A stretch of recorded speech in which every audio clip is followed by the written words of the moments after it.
마르크 부르크라는 프랑스의 역사학자가 있습니다. 역사학을 공부하신 분들은 친숙한 이름일 줄 압니다. 이 사람은 프랑스 국적이면서 혈통은 유대인인 학자입니다. 세계 1, 2차 대전 때에 살았던 인물입니다. 역사학계에 큰 족적을 남긴 분이기도 합니다. 역사학에 관심이 있으신 분들은 아날학파라고 들어보셨을 겁니다. 그의 삶을 한번 보기를 원합니다. 그는 젊은 시절 역사학도였던 시절에 세계 1차 대전이 터지자 하던 공부를 멈추고 참전합니다. 프랑스 군에 입대하여 1차 세계대전을 치른 후 무사히 돌아와서 이분은 다시 자기가 하던 일, 즉 역사학을 전공하고 공부하고 교수가 되고 또 책을 집필하고 여러 가지 학업적 성과를, 학문적 성과를 냅니다. 그러다가 2차 세계대전이 발발합니다. 이미 마르크 부르크의 나이는 50이 넘은 상태였습니다. 다 아시듯 2차 세계대전 중에 독일이 프랑스를 점령하려고 쳐들어왔지요. 그래서 프랑스인들은 목숨 걸고 독일군을 막아내려고 애를 썼습니다.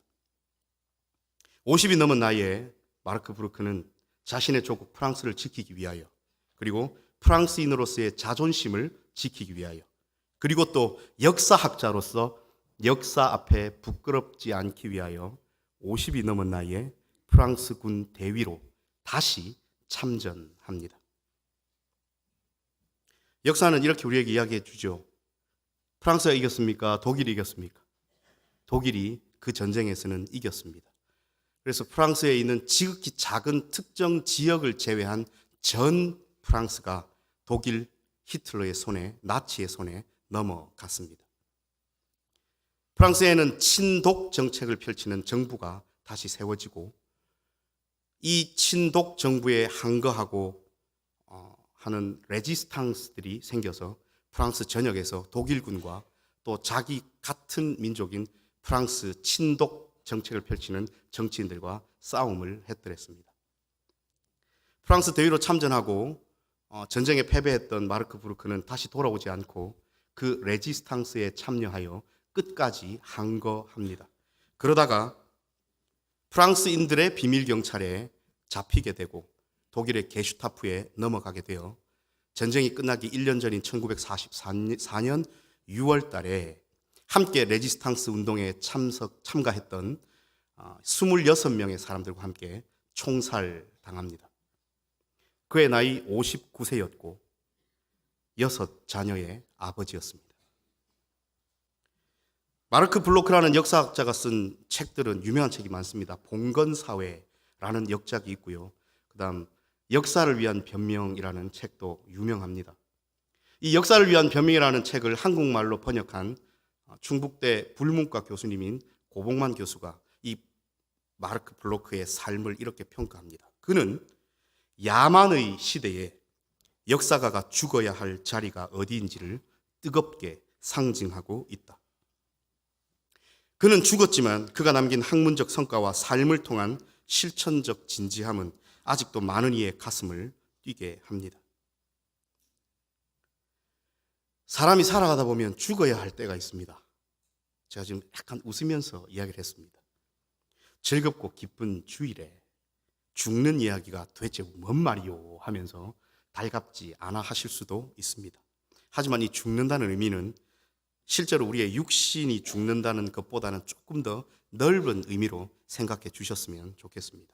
오늘 우리 예수님은 한 알의 밀이 땅에 떨어져 죽지 아니하면 한 알 그대로 있고 죽으면 많은 열매를 맺는다고 말씀해 주십니다. 땅에 떨어져 죽어 많은 열매를 맺는다는 이 이야기가 지칭하고 가리키고 있는 분은 우리가 아니라 예수님입니다. 십자가의 죽으심은 많은 사람 정도가 아니라 온 인류에게 죄사함과 구원의 기쁜 소식을 우리에게 주시는 하나님의 뜻입니다. 예수님은 단지 죽기 위해, 다시 말씀드리면 죽는 것이 목표인 삶을 사신 것이 아닙니다. 예수님은 죽기까지 복종하시고 순종하시려고 이 땅에 오셨습니다. 빌립보서 2장 6에서 8절은 이 말씀을 증언합니다. 그는 근본 하나님의 본체시나 하나님과 동등됨을 취할 것으로 여기지 아니하시고 오히려 자기를 비워 종의 형체를 가지사 사람들과 같이 되셨고 사람의 모양으로 나타나사 자기를 낮추시고 죽기까지 복종하셨으니 곧 십자가에 죽으심이라. 오늘 말씀에 한번 집중을 해보십시다. 헬라인 몇 명이 명절에 예배하러 올라왔습니다. 주어를 잘 살펴보셔야 됩니다. 누가 올라왔다고요? 헬라인 몇 명이 무슨 예배를 드리려고요? 유대인의 명절에 유대인의 종교적 예배에 참석하기 위하여 올라왔습니다. 어디로 올라왔겠습니까? 예루살렘으로 올라왔습니다. 이들은 비록 이방인이자 헬라 사람들이었지만 유대인의 여호와 하나님을 잘 알고 있었고 또 유대인들의 율법에도 정통했으며 구약 성경에 나타난 모든 메시아에 관한 이야기들도 익숙해 있었을 겁니다. 이들이 구약 성경에 능통하고 유대인들의 하나님 여호와를 자신의 하나님으로 섬기고 저 멀리서 그 예루살렘까지 예배하러 올라왔음에도 불구하고 이들은 이방인들입니다. 그래서 이들이 예루살렘에 올라와 봤자 예루살렘 성전 안으로는 들어갈 수 없습니다. 이방인의 뜰이라고 하는 성전 바깥 뜰에서 예배하고 심지어는 유월절 어린 양의 고기를 같이 나눠 먹을 수도 없는 이방인들이었습니다. 이게 그 당시 유대인의 율법 조항입니다. 이러한 민족적이고 혈통적인 차별에도 불구하고 이 헬라인들은 그들의 신실함을 행동으로 보여준 사람들이었습니다. 가봤자 진짜 유대인들이 하는 예배에는 참석도 못합니다. 그들이 먹는 그 귀한 음식 맛도 못 봅니다. 그저 성전 바깥 뜰만 밟고 돌아가야 하는 상황에도 불구하고 그들은 그 먼 길 마다하지 않고 예루살렘으로 올라온 겁니다. 그런데요, 이번에는 좀 상황이 다릅니다. 저 멀리서 우리가 읽고 깨달았던 구약 성경에 나타난 그 선지자들을 통해 약속된 메시아, 그 메시아라고 칭송받는 젊은 청년 예수가 예루살렘 성에 입성했다는 소식을 들은 겁니다. 우리가 오늘 읽은 본문 말씀 바로 앞편에 보면요, 요한복음 12장 12절에 이미 예수님은 종려나무 가지 환대를 받으며 예루살렘 성에 입성한 상태입니다. 그러니 이 사람들은 유대인의 명절 유월절을 지키러 올라왔는데 덤으로 예수님을 한번 만나보고 싶었습니다. 궁금한 게 얼마나 많았겠습니까? 과연 구약 성경에서 이야기하는 그분이 메시아 그분이 당신이 맞습니까도 궁금했을 거고 진짜 대화를 해보면서 하나님이 보내신 자가 맞는지 확인도 해보고 싶었을 거고 더군다나 제일 궁금한 것 그 메시아가 오셔서 그 기름 부은 종이 오셔서 그 그리스도가 오셔서 구원을 베푸신다 하는데 그 구원의 바운더리 안에 우리 이방인들은 들어있습니까? 우리 헬라인들도 구원을 받습니까? 얼마나 궁금했겠습니까? 그래서 이들은 예수님을 만나 뵙고 싶어 했습니다. 예수님의 제자 중 빌립과 안드레는 헬라어 이름만이 우리에게 전해주는 특이한 제자들입니다. 다른 제자들은 자기네들의 그 히브리식 이름과 헬라어 이름이 다 알려지는데 빌립과 안드레는 헬라어 이름만 전해진다고 합니다. 곧 이 말은 이들은 철저히 비록 사는 것은 갈릴리 호숫가에서 살았지만 헬라화 되었고 헬라 사람들하고 친숙하고 헬라 말도 잘하고 뭐 이러지 않았겠습니까? 그래서 제자들 중에 가장 헬라 사람들하고 친숙한 빌립에게 이 예배하러 올라온 헬라인들이 예수님 좀 만날 수 있게 해줄 수 있냐고 묻습니다. 빌립은 곧바로 같은 헬라파 이렇게 친한 안드레에게 가서 이야기를 하고 빌립과 안드레가 예수님께 둘이서 찾아가서 예수님, 저 헬라인들이 명절에 예배하러 올라왔다가 예루살렘에 예수님 계신 줄을 듣고 예수님 한번 만나 뵙고 싶어 합니다. 이 물음에 오늘 예수님께서 이렇게 대답하십니다. 우리가 읽은 본문 말씀 23절입니다. 인자가 영광을 얻을 때가 왔다. 예수님에게 이방인들이 자신을 찾아오는 일은 곧 예수님의 죽음과 부활과 성령의 오심에 대한 전제입니다. 다시 말씀드리면 예수님이 죽으시고 부활하시고 그 이후에 약속하신 성령이 오시면 어떤 일이 벌어집니까? 예수님의 복음이 어디로 전해집니까? 예루살렘과 온 유대와 사마리아와 땅 끝까지 이른다고 사도행전 1장 8절에서 말씀하고 있지 않습니까? 그러므로 이방인들이 지금 예수님께로 찾아온다는 것은 예수님의 죽음, 예수님의 부활, 그 이후에 있을 성령의 충만함으로 이어지는 하나님의 구속사가 시작된 전조라는 겁니다. 그리고 이 위대한 하나님의 구원 사역은 예수 그리스도께서 하늘의 미랄이 되어 먼저 죽으심으로 수많은 생명을 살리는 십자가의 사건이 전제되어야 합니다. 그 이후에 수많은 제자들 역시 예수 그리스도의 미랄의 삶을 따라 예수님의 그 자리에 서 있어야 합니다. 오늘 읽은 본문의 말씀 12장 26절 말씀입니다. 사람이 나를 섬기려면 나를 따르라. 나 있는 곳에 나를 섬기는 자도 거기 있으리라. 아멘. 예수님의 십자가 앞에 누가 있었는지 기억해 보십시오.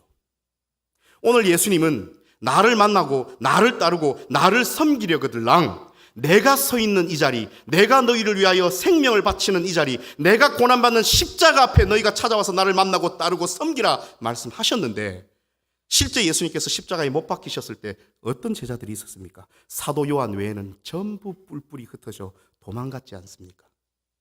주는 그리스도시요 살아계신 하나님의 아들이십니다라고 그렇게 정확하게 묘사하고 고백했던 사도 베드로조차도 예수님을 부인하고 도망갔지 않습니까? 오늘 명절을 맞아 예루살렘을 올라온 헬라 사람들처럼 우리 대봉의 성도들이 하나님, 우리 예수님 만나 뵈러 이 주일에 모였습니다. 각자 다른 생각, 다른 느낌, 다른 상황 속에서 우리는 예수님을 만나 뵈러 왔습니다. 예수님을 알고 예수님을 만나는 그 지점은 예수님께서 서 계신 바로 그 자리여야 합니다. 그래서 우리 예수님은 공관 복음을 통하여 이렇게 우리에게 말씀하십니다. 누구든지 나를 따라오려거든 자기를 부인하고 자기 십자가를 지고 나를 따를 것이니라. 아멘.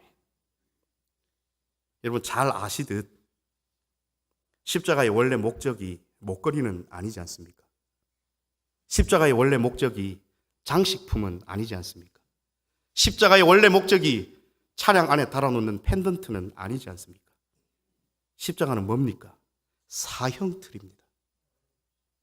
자기 십자가를 지고 예수 그리스도를 따른다는 것은 죽음으로 가는 길이라는 뜻입니다.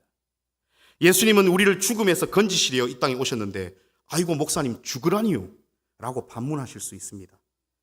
그런데 맞습니다. 그래서 우리는 더더욱 죽어야 합니다. 나의 고집, 나의 교만, 내가 하나님의 자리에 올려둔 모든 우상들, 내가 하나님보다 더 믿고 의지하는 그 모든 무엇들 다 죽여야 합니다. 우리는 참 미련하게 라헬의 드라빔을 가슴에 품은 채 혹 살아가고 있지는 않은지 점검해 보아야 합니다. 평생토록 아버지 집에서 따뜻하고 보호받고 살다가 이제 남편이 떠나잡니다. 남편 따라 가는 거야 큰 문제가 없지만 한 번도 가보지 못한 그곳으로 가야 합니다. 라헬의 고향은 밧단 아람 하란 땅인데 남편 따라 저 가나안 땅으로 가려 하니 덜컥 겁이 나지요. 의지할 것 없이 믿을 것 없다고 혼자 생각합니다. 그래서 혼자 꼼수를 어떻게 부립니까? 어렸을 때부터 보아왔던 자기 집 한가운데 있던 자기 아버지 라반이 그토록 섬기고 의지하고 믿었던 작은 신상 드라빔을 훔칩니다. 그 드라빔 훔쳐서 그거 의지하고 믿어보려고 라헬이 잔머리를 굴리죠. 훔친 그 일 때문에 아버지가 찾아오고 채근합니다. 내어놔라. 그 드라빔 숨겨야 해서 어떻게 합니까? 자기 엉덩이 밑에 깔고 앉습니다. 결국 라헬은 자기 엉덩이 밑에 깔고 앉은 그 신상을 믿고 의지해야 하는 얄궂은 상황을 만듭니다.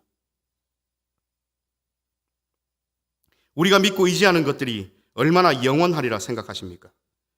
이 세상에 영원한 것은 하나님의 말씀밖에 없습니다.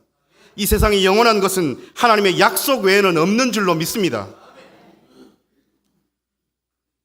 형을 속이고 장자의 축복을 가로챈 야곱은 삼촌 집으로 도망을 가죠. 두려웠겠죠. 무서웠겠죠. 한 번도 가보지 못한 곳을 또 홀로 걸어가야 합니다. 앞 상황과 좀 비슷합니다. 그런 야곱에게 하나님 찾아오십니다. 그리고 야곱은 하나님 앞에 서원합니다. 할아버지 아브라함의 하나님, 아버지 이삭의 하나님, 그 여호와 하나님, 지금 나에게 찾아와 주신 하나님이 나의 유일하신 내가 섬기는 신 하나님이 되실 거라고 첫 번째로 서원합니다.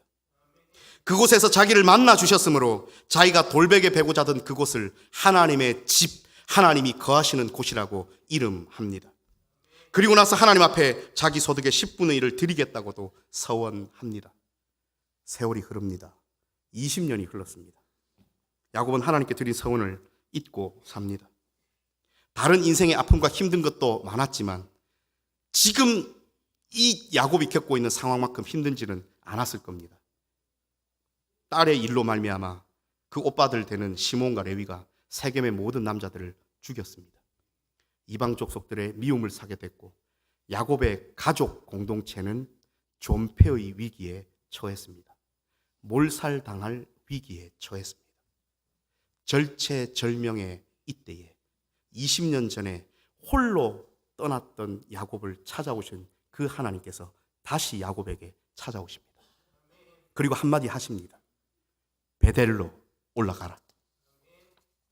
야곱은 하나님이 계신 자신이 하나님을 20년 전에 만났던 그 거룩한 곳으로 가기 위하여 이제는 혼자가 아니지 않습니까? 가족들이 많습니다. 그 가족들이 지닌 모든 점치는 이방 신들의 거룩하지 못한 부장품을 땅에 묻습니다. 다시 이야기 드립니다. 점치는 이방 신들의 거룩하지 못한 부장품들을 땅에 묻습니다. 매장입니다. 죽이는 겁니다. 하나님 앞에서 살아가는 삶에 필요 없는 것들을 우리의 삶에 그대로 내버려 두지 마십시오. 죽이십시오. 땅에 묻으십시오.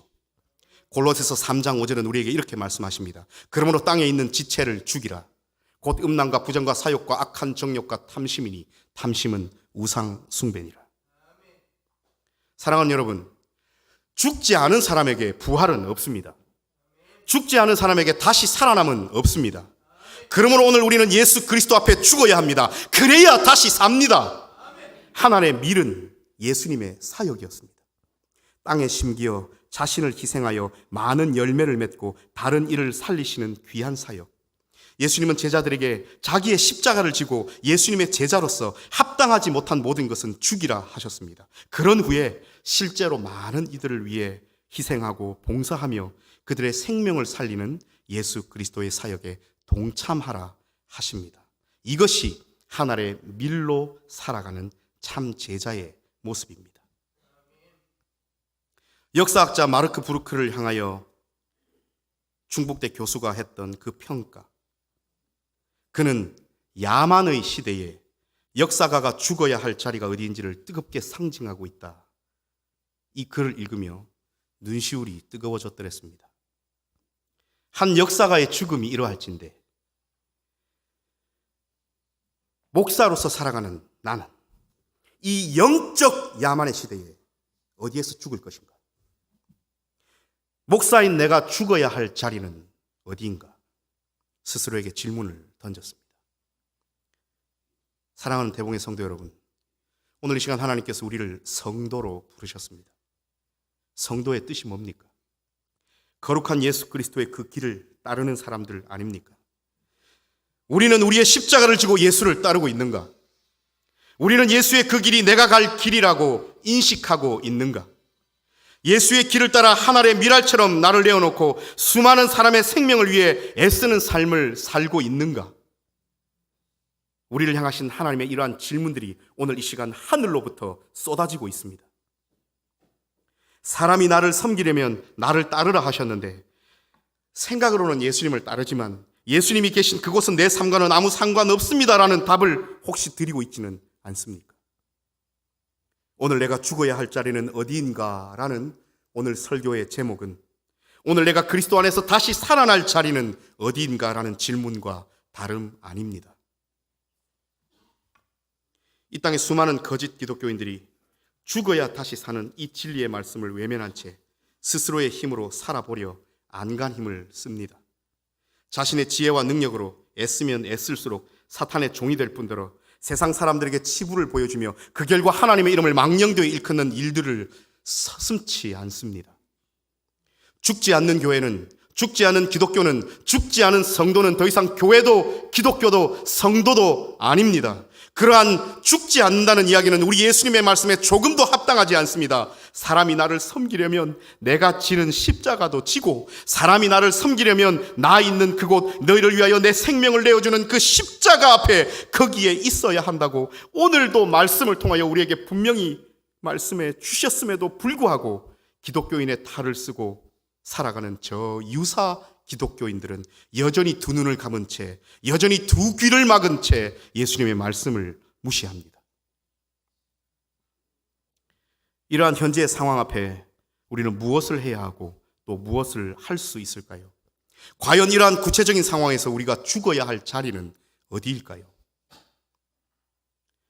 우리의 바쁜 시간과 우선순위를 죽여서 기도의 자리로 모이십시다. 교회 공동체의 이곳저곳의 허점을 드러내고 욕하기는 쉽지만 이 귀한 공동체를 세우신 하나님의 뜻을 안다면 함께 기도함으로 세워나가야 할 책임이 일부분에게 있는 것이 아니라 우리 모두에게 있습니다. 혹시 가지고 있을지 모를 교회를 향한 우리의 불만과 공동체를 향한 불신을 죽여서 예수 그리스도의 몸된 교회를 사랑하십시다.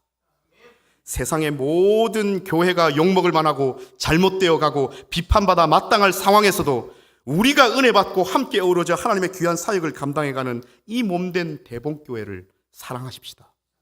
대봉은 그런 교회들과는 다릅니다. 물질에 대한 욕심을 죽여 하나님께서 사용하시고자 하는 귀한 곳에 쓰십시다.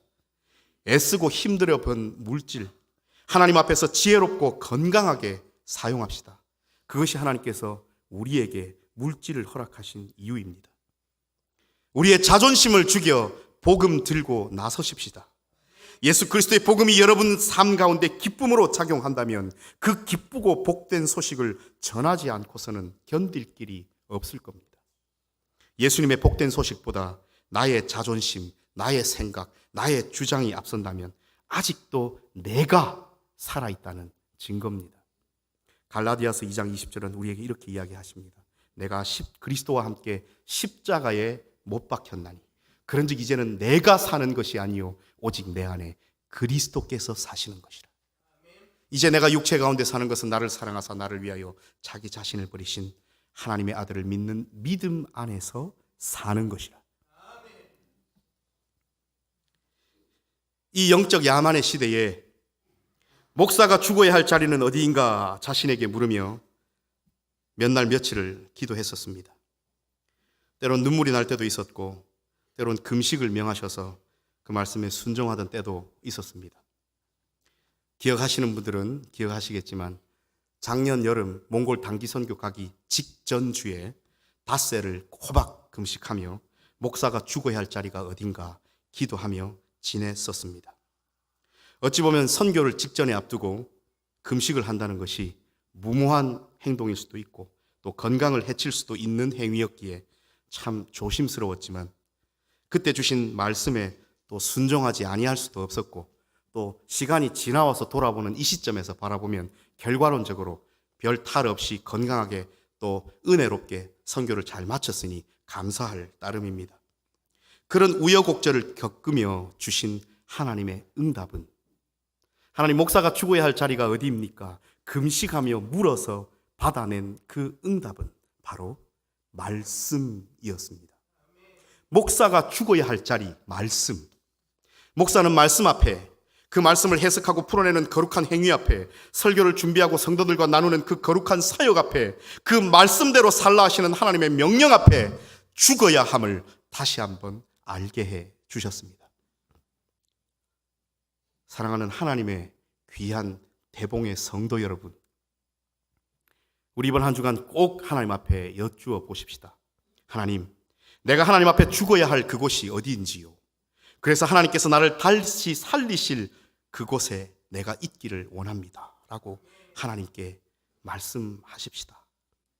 함께 열심을 다하여 온 성도가 모여 기도하는 공동체, 장로님들과 권사님들, 집사님들이 하나가 되어 하나님의 영광을 위해 헌신하고 봉사하는 공동체, 담임 목사님과 부교역자들이 말씀 앞에 겸허히 무릎 꿇는 공동체, 자신의 소욕을 죽여가며 하나님 주신 귀한 사명을 잘 감당하려고 애쓰는 그런 우리 대봉교회 공동체, 우리 그렇게 살아왔지 않습니까? 지금처럼 스스로를 하나님 앞에서 죽이며 부활을 기대하며 살아간다면 어떠한 사탄 마귀도 우리의 사역과 우리의 나아가는 길을 방해하지 못하리라 확신합니다. 이번 한 주간 그리스도의 십자가 앞에 서서 예수님을 만나 우리에게 주시는 귀한 말씀에 순종하시고 그리스도인이 죽어야 할 자리, 그래서 예수님 안에서 다시 살아나야 할 자리가 어디인지 깊이 묵상하시고 생각하시고 참 제자로서 한 알의 밀알로 우리 예수님 가신 길 따라갈 줄 아는 하나님 앞에서 살아가시는 복된 한 주간 되시기를 간절히 축원합니다.